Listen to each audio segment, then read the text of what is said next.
God of Honor snatching his daughter up non-Diddy style. This is why I tell you, Night of Slaughter is a twisted hero's coming-of-age tale. Because Veronica wanted to be like Sir Turner. You know, Lettuce Daddy. Like, she idolized these people so much that the God of Honor had his grand priest, Sir Turner, go out and get a heavenly scroll. And if you know anything about D&D, that's basically the wish spell. And she wanted to be a knight. That was her wish. That was what she sent to heaven to grant. And then when her mom was like, you know, this isn't a good idea. Maybe you should reconsider this. Like, if you want power, my baby girl, I can teach you to be a noble.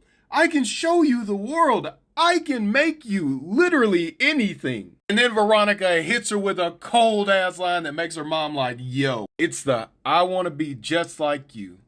Strong, smart, beautiful, and able to protect the people I love. Like, what do you say to that? Because she's objectively not wrong. Like, morally, there's nothing wrong with what she said. But then this is the chapter where we get to see things go wrong. The training isn't exactly what she thought it was gonna be. Like, literally, Sentry is beating the dog water out of her because she's not pushing up hard enough. She's not making the earth move with each push of an up she gives. Like, within the first day, the girl's already regretting her decision in a ball. You know Veronica's regretting her decision. This is after the very first exercise.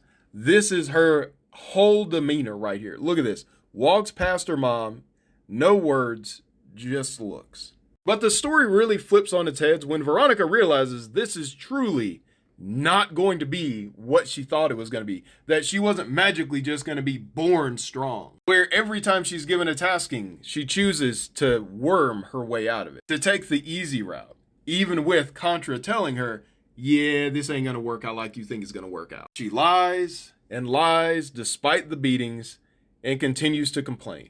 Because of Veronica's selfishness, she puts herself and another girl in a life or death situation where only one of them's coming out. And then there's a lesson to learn, a very important lesson.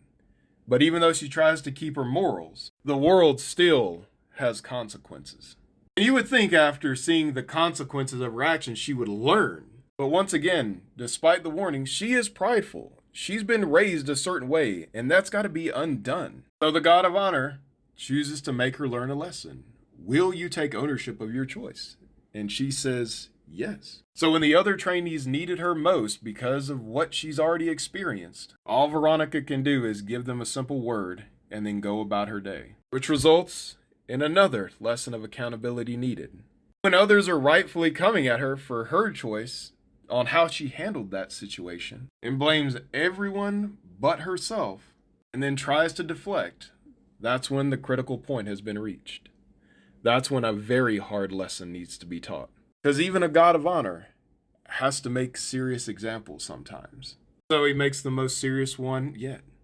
Because I'll let every single one of them die and make you bury each one.